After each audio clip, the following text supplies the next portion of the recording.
Un aire de extrañeza, de Pedro Amorós. Pasó el tiempo y llegó el día que tanto temía Tolá. La gigantesca torre tapó la visión del cielo. Esa noche, hacia las 2 de la madrugada, como todos los días, se asomó a la ventana de su habitación, pero solo acertó a ver una masa grisácea que se correspondía con el edificio que se estaba alzando. Tolá se vistió como un ciego. Esa noche volvió a soñar con la luna, pero su sueño cambió. Imaginó una guerra entre los habitantes de la tierra y los habitantes de la luna, entre terrícolas y selenitas. A la mañana siguiente, entre alarmado y desorientado, contó a su esposa el sueño que había tenido. Ese mismo día su mujer le abandonó.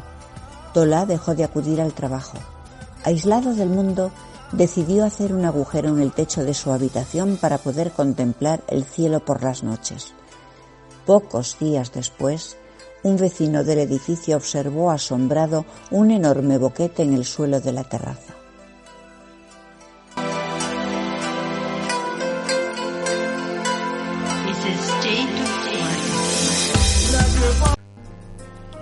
Radio Sapiens, Radio Sapiens, tu radio. Si nos ceñimos a mi primer libro de ficción, que es una novela titulada Bajo el arco en ruina y que se publica en 2007, podríamos decir que hace unos 15 años, pero realmente la trayectoria literaria empieza mucho antes. Por trayectoria literaria, por decirlo de algún modo, ¿no? Esa trayectoria literaria diríamos que se inicia en los años 90, porque una vez acabo los estudios de historia y de cine, hice diferentes cursos de historia, de literatura y de cine en varias universidades, y en los años 90 empecé a escribir guiones de cine. Al principio eran cortos, con mi amigo Francisco Coll, un compañero de estudios, y también con mi hermano Manuel Amorós, y luego ya más adelante pasé del terreno de los cortos al terreno de los largos. Llegué a escribir aproximadamente en unos 7 o 8 años que estuve trabajando con mi hermano Manuel, y escribimos cuatro largometrajes, pero la cosa no cuajó y digamos que el territorio del cine se acabó ahí. Pero al mismo tiempo que había empezado o estaba trabajando ya con esos guiones de largometraje con mi hermano, hacia 1997-98 empecé a escribir una obra de teatro que luego se publicaría, fíjate, 12 años después, en 2009. En conclusión, a partir de la publicación en 2007 de mi primera novela y luego en 2009 la obra de teatro, pues ya no he dejado de publicar, ¿no? Son 10 textos los que he publicado, 3 novelas, 2 obras de teatro, 3 ensayos, este libro de relatos que nos trae aquí, y luego también finalmente un libro de historia. En total son 10 libros. Qué bueno, qué bueno. ¿Tú llegaste a conocer, a asistir a clases de la Escuela de Cinematografía aquí en Madrid? No, en Madrid no. He hecho estudios teóricos de cine, y desde un punto de vista práctico lo más que he llegado a estar es en la Escuela de Cine Gallega en La Coruña, que hice un curso de fotografía y de producción y montaje, pero digamos que la parte con la cual más me he relacionado es la parte del guión, la parte escrita, digamos, dentro del territorio, digamos, cinematográfico. Es que aquí, en épocas pretéritas, seguro que tú lo sabes, existía la famosa Escuela de Cine de Cinematografía, que después, lastimosamente, se fue a pique, ¿no? Sí, bueno, claro que lo sé, que se cerró la escuela de cinematografía, y bueno, luego han surgido en Madrid, hay diferentes tipos de escuelas diferentes y distintas que imparten, digamos, enseñanzas prácticas, ¿no? para el cine, ¿no? En sus diferentes parcelas, fotografía, dirección, montaje, etcétera. que además tú haces un homenaje al cine en uno de tus relatos. Creo, corrígeme, por favor, Sí. es Término. Sí, es un pequeño homenaje. Bueno, pero en realidad, si te fijas, porque a lo largo de los diferentes relatos hay uno de los personajes que va pululando por ahí, es una especie de escritor y guionista. Sí, exacto. Que visita diferentes ciudades, Exacto. está buscando historias, ¿no? Es un buscador de historias. Pero aparte de lo que tú comentas, es que las referencias cinematográficas siempre aparecen por aquí o por allá, y cuando no aparecen a veces incluso son, digamos, imágenes que sirven para construir historias. Es decir, que el cine como territorio y fondo de mis historias está ahí, ¿no? Igual que la historia. Evidentemente, el haber estudiado historia y cine está en el meollo también de lo que escribo. ¿Sobre qué trata en síntesis tu magnífica colección de relatos? ¿Un aire de extrañeza? Bueno, como sabes, son 16 relatos y es un poco difícil precisar así en pocas palabras en qué consiste una colección que tiene tantos relatos y tan variados como se puede suponer, ¿no? Pero sí que hay en todos los relatos un cierto tono narrativo y una cierta relación, ¿no? Y ligazón entre los personajes y las tramas que concede al texto una especie de unidad. La idea esa de darle el título de Un aire de extrañeza al libro, que es precisamente Un aire de extrañeza, es el último cuento de la colección, se adecua también un poco en este sentido al contenido global del libro, porque si nos percatamos, todo en el libro en efecto tiene un cierto aire de extrañeza, ¿no? Me estoy acordando de una frase de Francis Bacon, que es el escritor inglés, famoso escritor inglés del siglo XVI y XVII, y que viene a cuento, que decía que no existe la belleza sin un cierto grado de extrañeza, ¿no? Y si nos acercamos al libro, a los cuentos, queda claro que tanto los personajes, digamos, como las situaciones son ciertamente extrañas, ¿no?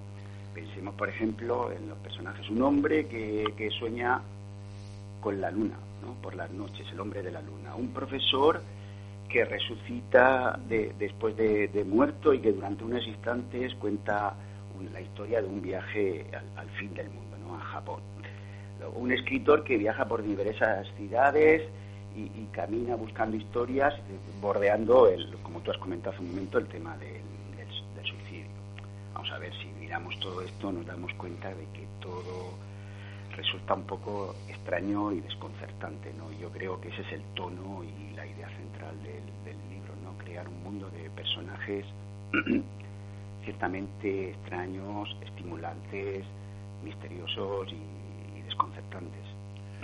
¿Cómo surgió el compilar tus relatos? Bueno, tú has comentado anteriormente que efectivamente los relatos habían ido saliendo a lo largo del tiempo en diferentes colecciones, ¿no? Yo creo que son relatos que son aproximadamente unos 10 años, ¿no? Entre 2009 y 2019, ¿no? Y esos relatos en realidad son encargos de un editor que te pide un relato para un tema concreto, ¿no?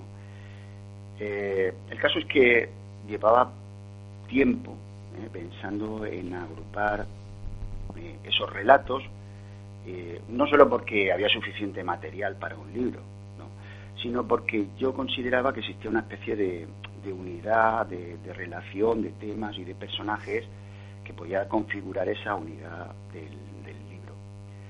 Claro, para eso lo que hice previamente fue retirar, por decir de algún modo, todos los relatos que había publicado de género negro, ¿no? Los relatos de género negro los aparté para dejarlos, digamos, para otro libro. Entonces busqué todos aquellos relatos que pudieran tener una cierta unidad. Y la agrupación, si os fijáis, de los relatos no no es de carácter cronológico, es decir, no he ido colocando los 16 relatos de forma cronológica tal como habían ido saliendo en las diferentes antologías, sino que los he ido colocando de tal forma que el conjunto se pueda leer casi como si dijéramos como una novela, ¿no? Por eso creo que es muy acertado lo que dice Prieto de Paula en el prólogo, ¿no? Y que la lectura de los textos tiene un sentido ascensional, ¿no? Es una lectura como ascensional que va toda enfilada, enfocada hacia el último cuento, que es el que da título a la colección, ¿no? Un aire de extrañeza. ¿Los relatos de Un aire de extrañeza fueron concebidos en un principio como obras independientes? Sí, efectivamente, te lo he sugerido anteriormente. Son relatos que son encargos del editor para una colección determinada. Bueno, eso en cierta medida te condiciona un poco, dicho sea de paso, ¿no? Porque tienes que tener en cuenta que el relato debe de amoldarse al tema general de la antología en concreto. Pero yo ya desde un principio lo que traté de hacer siempre es llevar estos temas generales de cada colección en concreto a mi terreno particular. Y así conforme iba escribiendo los relatos y las historias, siguiendo siempre esa concepción mía de la literatura, que es como un todo, ¿no? En el que todo está relacionado. Pues lo que iba haciendo es retomando en los diferentes cuentos y relatos que iba escribiendo, iba retomando personajes, tramas, y porque en realidad lo que hago efectivamente cuando escribo es siempre ir pensando más allá, no siempre pensando, como diría, en continuidad, ¿no? Esa es la idea.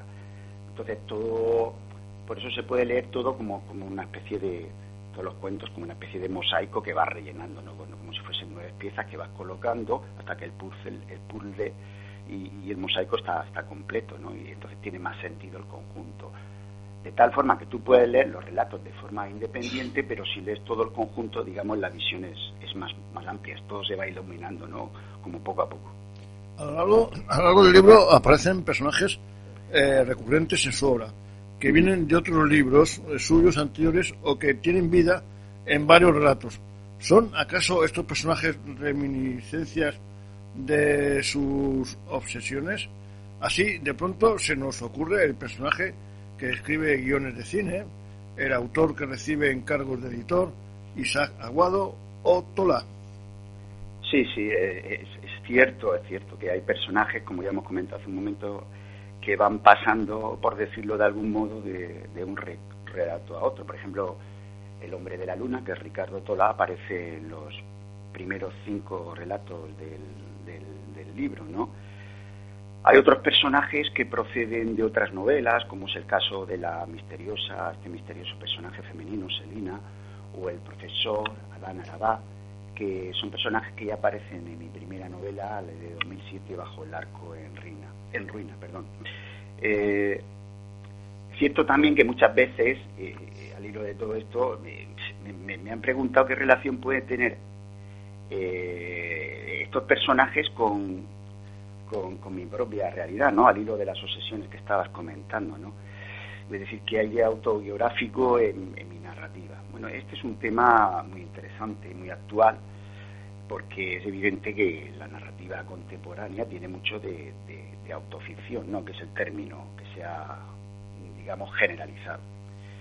Pero en mi caso no siempre es así. En este sentido, vamos a ver, si soy un poco, a fuerza de, por decirlo de algún modo, a fuerza de ser sincero, podría decir que el personaje que más se relaciona con mi personalidad dentro del conjunto de relatos es ese escritor y guionista que camina por diversas ciudades con encargos de su editor para escribir una historia o para traducir un libro, que viaja por Praga, está en Nueva York, está en Lisboa, está en Soria. Pero yo creo que la equivalencia o la identificación, que es otro tema muy interesante, de la identificación del lector con el propio autor, llega hasta aquí, porque si nos fijamos, que también lo hemos comentado ya, es un individuo que siempre está al borde del suicidio. Por eso hay que distinguir, ¿no? Es decir, a pesar de que hay rasgos y obsesiones en esos personajes que puedan proceder de mi propia personalidad, yo creo que no se puede relacionar totalmente con una especie de autoficción, ¿no? Como es el caso, sí, de otros escritores modernos. Y es que además la gente, cuando, sobre todo en las presentaciones, te sacan a relucir ese socorro y preguntan, oiga, ¿en eso hay algo de autobiografía? Sí, eso es muy frecuente. Eso es muy utópico y a mí, francamente, eso me rechina los dientes y no me gusta para nada. Ya. Pero, o sea, podrá ser con el debido respeto todo lo interesante que sea. Pero, ojo, en mi opinión, a mí no me gusta. Porque, como usted muy bien dice, en el caso de Una aire de extrañeza, yo no veo rasgos autobiográficos por ninguna parte. Claro. Pero es mi opinión, ojo. Sí, no. Sí, se puede haber alguna cosa. Sí, pero lo que estaba comentando, sí, claro. El que camina por ahí es un escritor y guionista, pero claro, es que no tiene absolutamente nada de que ver. Exacto. Bien, vamos con la segunda por María Ángeles.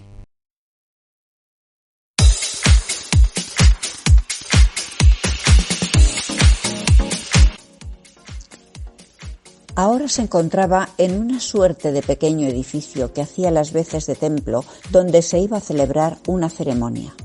Desde la explosión de las bombas en agosto, los vivos no hacían otra cosa que enterrar a los muertos.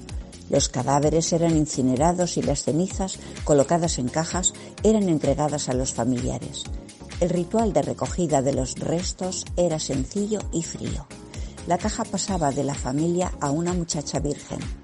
Beatriz Sirota había sido designada para participar en una de esas ceremonias. Mientras recibía la caja de manos de un hombre muy mayor que apenas podía tenerse en pie por su avanzada edad, pero que se mantenía erguido con extraordinaria dignidad, Beate pensaba en la nobleza de aquella gente y en la forma tan estoica con la que aguantaban los reveses de la fortuna. Se congratulaba, no obstante, de que el equipo de Daniel McGovern hubiese decidido no filmar los rituales de enterramiento por respeto a las familias.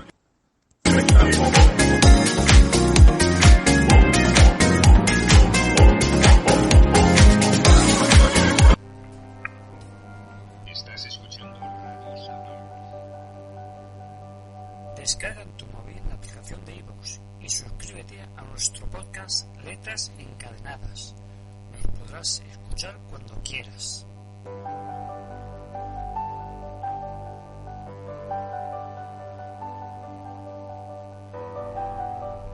Estamos, amigos y amigas internautas y oyentes, con Pedro Amorós, que ha escrito unos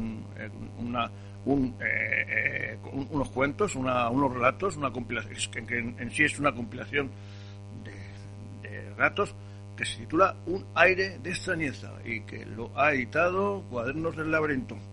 Pedro, el lector tiene la sensación de que sus personajes nunca pueden ser felices.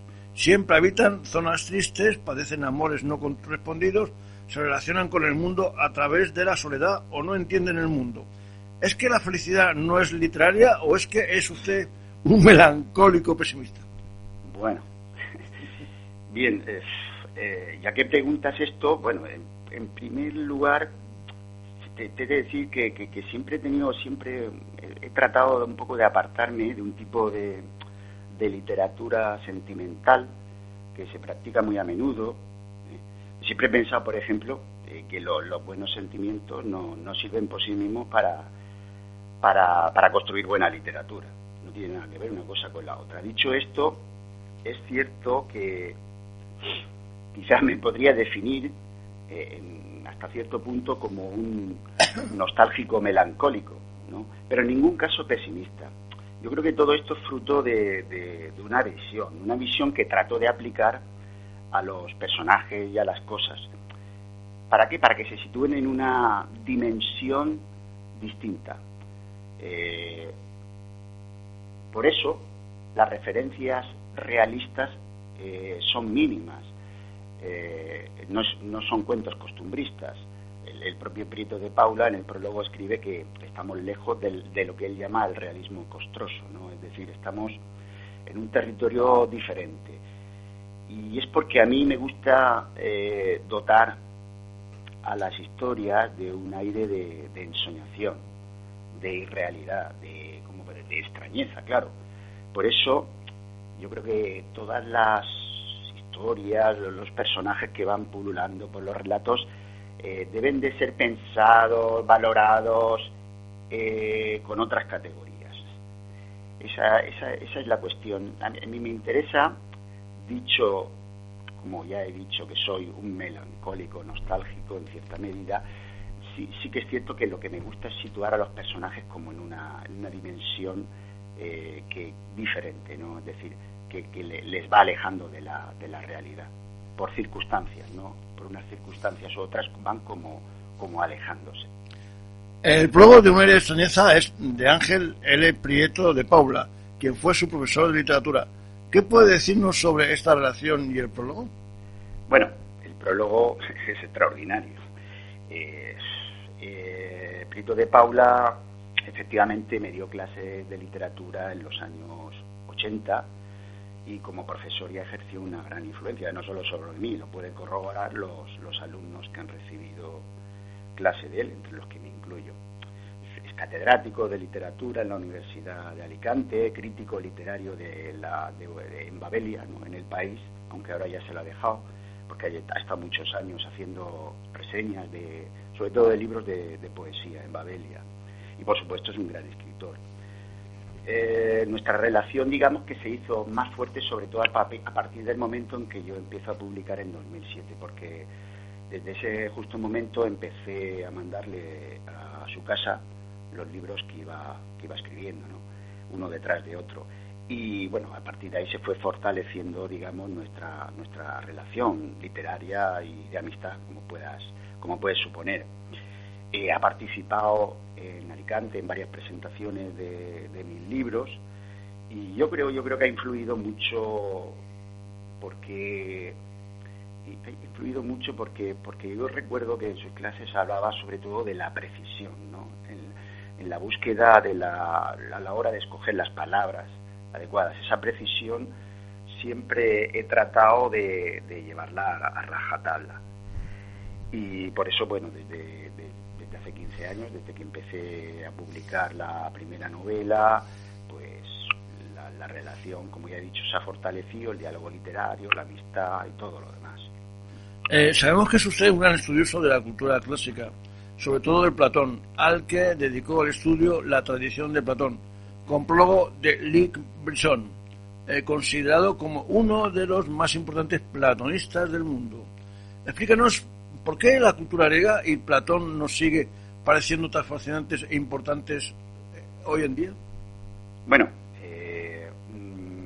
en los años 90, tras realizar los estudios de cine, yo al mismo tiempo ya estaba preparando la tesis doctoral y me dediqué al estudio de la tradición oral en Platón. Precisamente luego se publicó este libro de historia sobre este tema en la Universidad de Murcia y luego en 2015, en una editorial de Madrid, con prólogo de Luc Brisson, a quien conozco personalmente porque vino aquí a Murcia a presentar el libro y que, claro, como has comentado, es con toda probabilidad el platonista más importante del mundo. Bueno, y ya si tenemos que hacer una valoración de lo que es la cultura griega, pues es evidente que en mi formación juega un papel fundamental, primero como historiador, pero también como escritor, porque es que, vamos a ver, hablar de la cultura griega es hablar de la esencia de la cultura europea, ¿no? Desde el siglo XIX hablaban del milagro griego, ¿no? El milagro griego que se había producido en los siglos, sobre todo V y IV antes de Cristo, pero es que en realidad a veces se olvida, es un milagro que sucede sobre todo en Atenas, ¿no? En Atenas. Pero el milagro griego es sobre todo un milagro ateniense, que eso a veces se olvida.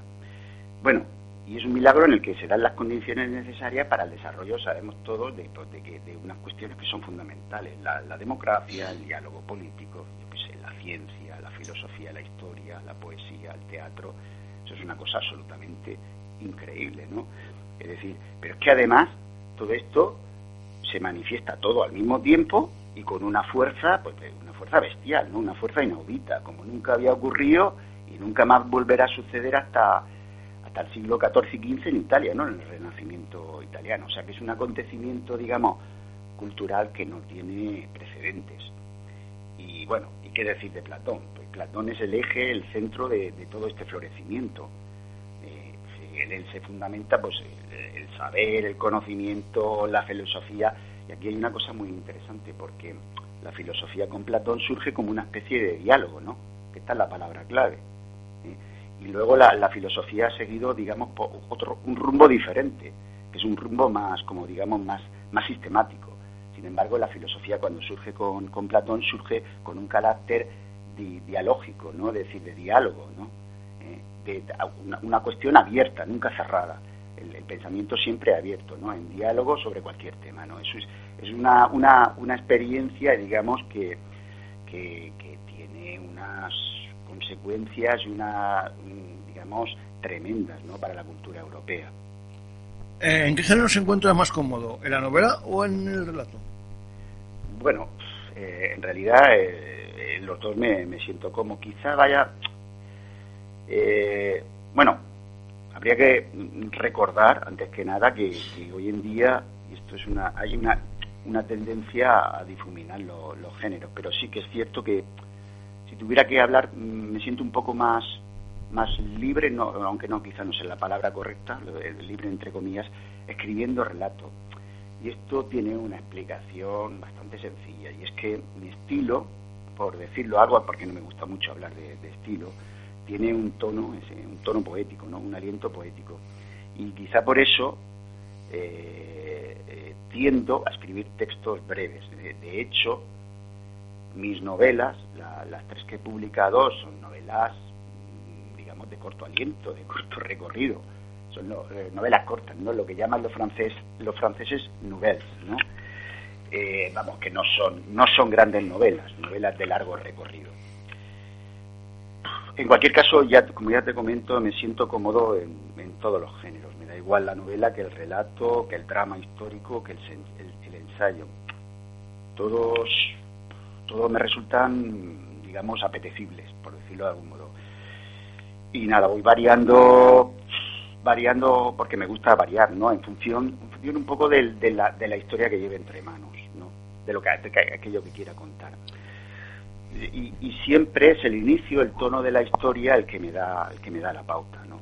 Para continuar con la historia. Varios de sus personajes resultan ser un poco nómadas, de manera que el viaje se convierte en un rasgo definitorio de estos seres algo desubicados, que parecen pasar por la vida más como espectadores que como actores.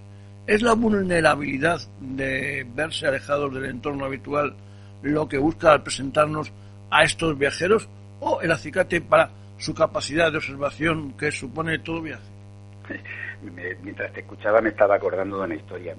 Es muy interesante eso que dices, ¿no? De que los personajes parecen, ¿no?, pasar por la vida más como espectadores que como actores. Y me estaba acordando de una historia que contaba el director de cine Alfred Hitchcock en una entrevista. Decía que solo existen 2 tipos de hombres, 2 tipos de individuos: los que actúan y los que contemplan la vida, las cosas, ¿no? Es decir, los activos y los contemplativos. Él, sin duda alguna, era de los segundos, ¿no? Era un hombre contemplativo que contemplaba el mundo y luego hacía películas, ¿no? Y yo creo que en mi caso es algo innato que se traslada en cierta medida en mis personajes, que contemplan un poco cómo pasa la vida, ¿no? Así, a veces sin hacer nada. Y bueno, y lo que estabas comentando del viaje, el tema del viaje, bueno, eso es evidente que el viaje es la vida y es la literatura, desde Homero y desde Odiseo, ¿no? Con todas las peripecias. ¿Por qué? Pues porque el viaje es formativo, ¿no? Lo sabemos. Lo que vas, lo que observas, lo que aprendes, ¿no? Pero también es muy importante no solo lo que observas y lo que aprendes, sino también que el viaje te obliga a tomar decisiones, ¿no? Elecciones.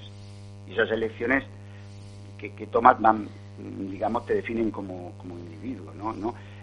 La diligencia de John Ford, que es una historia, es una película, es un viaje, ¿no? Y en el viaje los personajes se van redimensionando en el momento en que surgen dificultades, ¿no? Cada nueva dificultad, el ser humano tiene que muestra su verdadera cara, ¿no? Ante cada dificultad.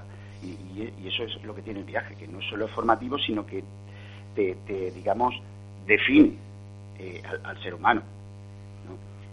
En mis relatos, en un aire de extrañeza, el caso más claro es el del el escritor y el guionista que realiza viajes de aquí para allá. En cada uno de esos viajes tiene siempre alguna experiencia, ¿no?, que sirve para que el lector vaya conociendo la verdadera dimensión de este individuo, sin necesidad de que haya ningún tipo de descripción aleatoria que nos diga cómo es ese individuo. Lo vas descubriendo a través de esas experiencias en el viaje, ¿no? Vamos con la tercera pausa.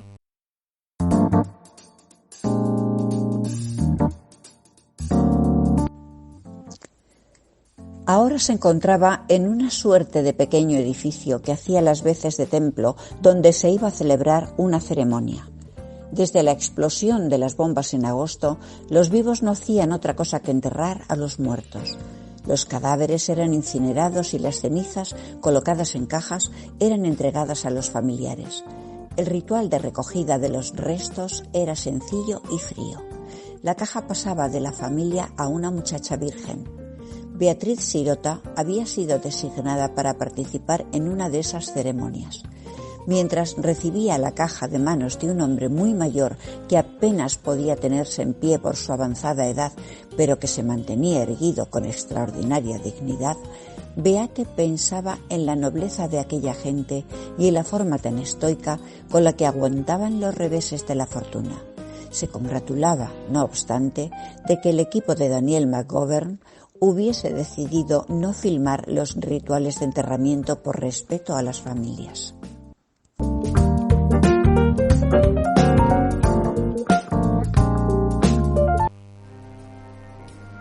Estás escuchando Radio Sapiens.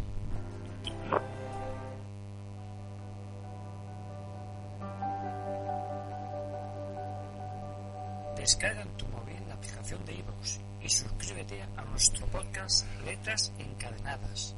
Nos podrás escuchar cuando quieras.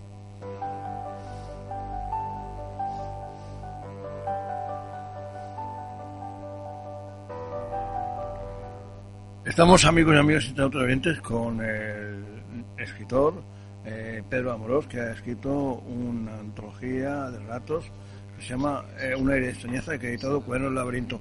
Pero yo quiero completar todas las preguntas que tengo aquí preparadas para usted y me gustaría que tuviera un pequeño espíritu de síntesis, porque el tiempo en la radio se echa cuando menos se echa encima cuando menos te lo esperas.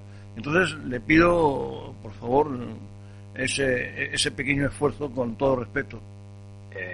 No te preocupes. Muchas gracias.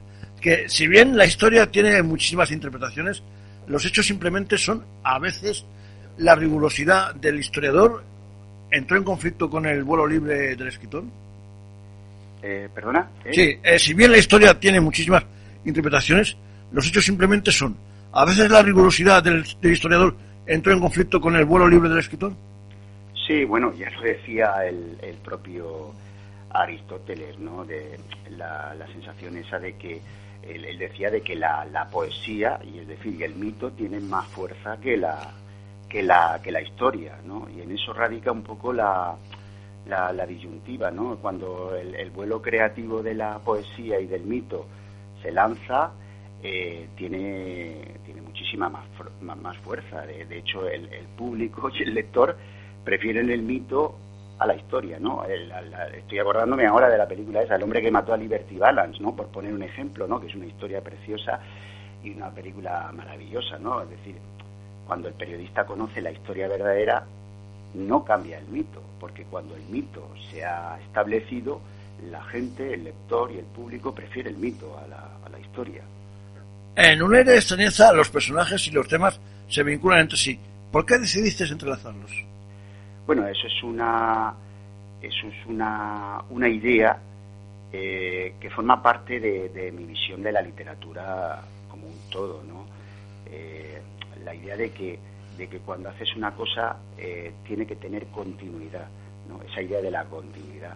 Entonces, conforme he ido escribiendo relatos a lo largo de los años, la creación de un personaje y de una trama y de un ambiente me ha dado pie a continuar esa historia, porque también es cierto que me gusta dejar como inacabadas, ¿no?, las narraciones, ¿no?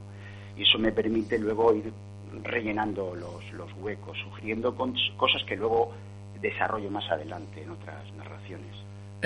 Como le sucede a César Romero en Término, ¿alguna vez sentiste que te faltaban las ideas, palabras para una obra?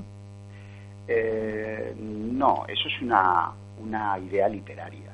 La idea literaria es que a veces los escritores lo que andamos es en busca de historias, ¿no? Entonces el personaje central de Término, que está en Nueva York y que está tratando de escribir un guión, lo que hace es buscar, digamos, referencias o intuiciones que le permitan construir una historia, pero digamos que es una idea literaria, por decirlo de alguna forma. Volviendo a César Romero, él dice que todo se pierde en el camino. ¿Qué cosas has perdido en el tuyo? Bueno, esta también es una cuestión muy interesante. Es imposible no desperdiciar oportunidades que te va ofreciendo la vida, porque constantemente estamos haciendo elecciones, ¿no?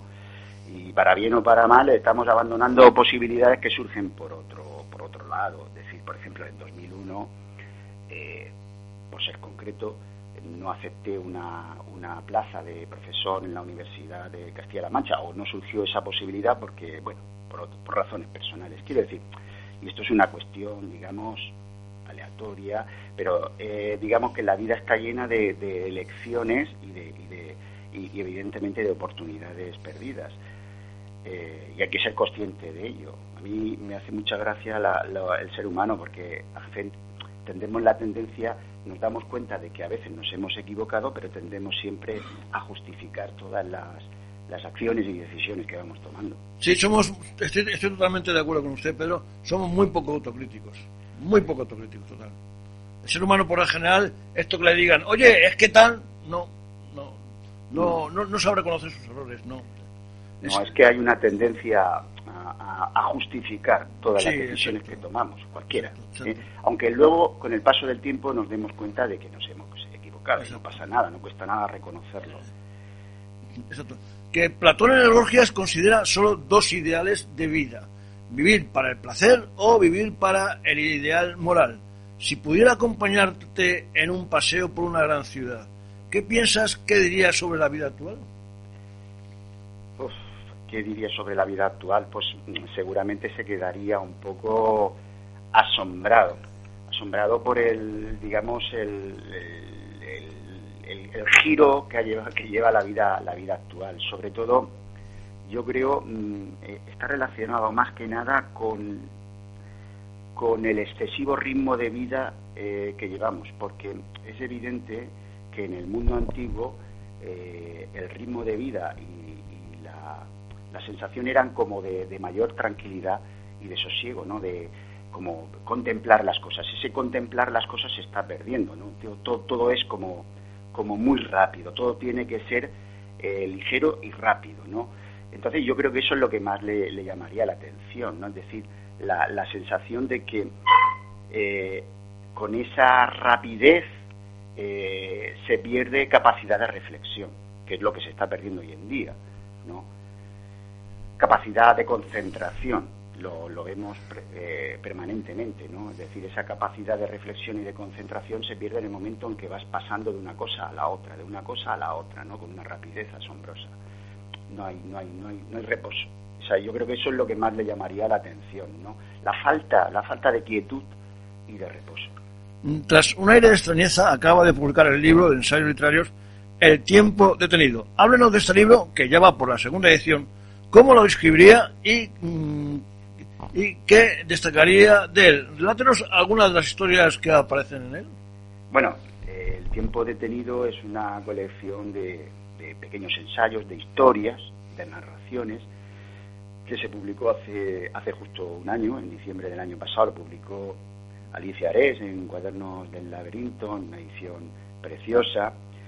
Y bueno, solo puedo hablar bien del libro porque la verdad es que estoy algo sorprendido de las buenas críticas. Ha tenido el apoyo del escritor y el erudito Alberto Manguel, que es un escritor de los más reconocidos, reputados a nivel mundial.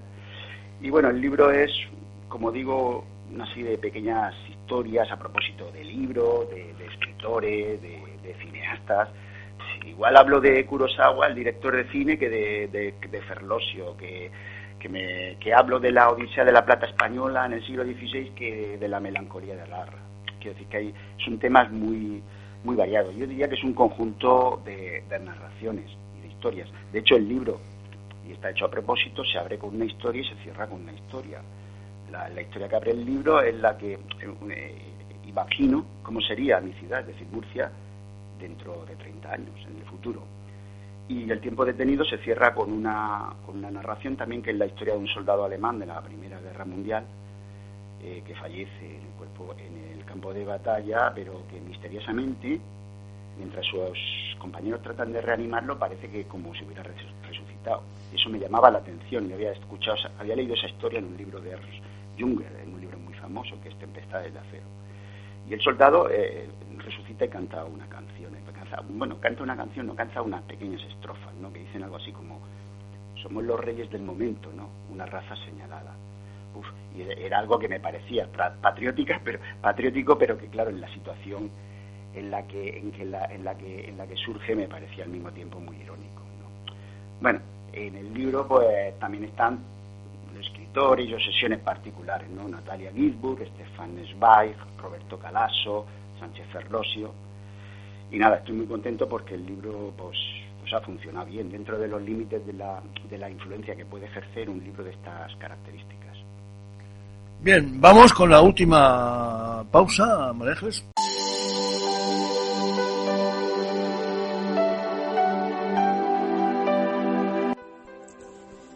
Y estaba rematado en el centro por un pequeño frontón triangular. Después de contemplar el pequeño templete, buscó entre las cruces una tumba reciente. Cuando encontró el nombre de Adán Arabá, pintado con una tiza blanca, la mujer se derrumbó y se quedó tirada sobre la tumba durante toda la noche, tratando de percibir el más mínimo ruido. Su figura formaba un esforzado escorzo sobre el suelo, pero lo que más llamaba la atención es que la oreja derecha de la mujer no se despegaba de la tumba. Al día siguiente, el sepulturero, asustado, dio parte a la Guardia Civil. Las autoridades tomaron la decisión de actuar con prudencia, dejar correr el asunto, como si no ocurriese nada especial. Sin embargo, un día tras otro la situación se repitió. Por las noches, aquella mujer misteriosa acompañaba al pobre Adán Arabá aguzando el oído sobre la tumba. La Guardia Civil empezaba a alarmarse porque corría por la ciudad el rumor de que un fantasma visitaba al profesor. Cuando hubo llegado por fin la 12ª aurora desde el entierro de Adán Arabá, la mujer desapareció. Nunca más se supo de ella. Nadie la conocía y nadie llegó nunca a saber quién era. Entretanto, ante la mirada asombrada del sepulturero, que todos los días se acercaba a la tumba del profesor, en pleno diciembre un rosal se abrió paso entre las enredaderas. El otoño languidecía.